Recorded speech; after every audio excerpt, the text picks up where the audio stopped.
Ever wondered how companies keep their sensitive data like API keys and passwords safe? Today, we're diving into Hashicorp Vault, a tool built for a world where protecting secrets is paramount. This isn't a simple, is it good or is it bad kind of video, but rather, is Hashicorp Vault the right tool for you? Hashicorp Vault is a secrets management solution, and it's designed to secure, store, and meticulously control access to things like tokens, passwords, certificates, and API keys. Think of it as the ultimate vault for your digital valuables, but is it worth bringing it into your projects?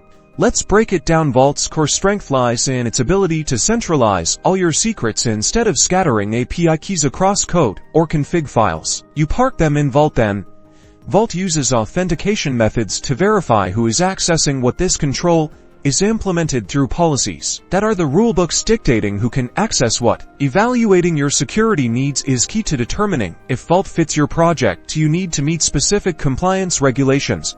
Does your team need centralized access control tied in with the principle of least privilege? Consider whether you have a need to rotate passwords and manage access to specific secrets on a temporary basis. If your project demands strong authentication, secret rotation, the generation of dynamic secrets, such as creating database credentials on demand, and detailed audit logging to track who accessed what, then the answer might be yes. Ultimately, the worth it factor hinges on your specific security requirements. If you have robust needs, Vault is generally an excellent solution. Weigh your options, research the features, check if your needs align, and decide whether Vault can safeguard your digital world. #Vault #Secrets Management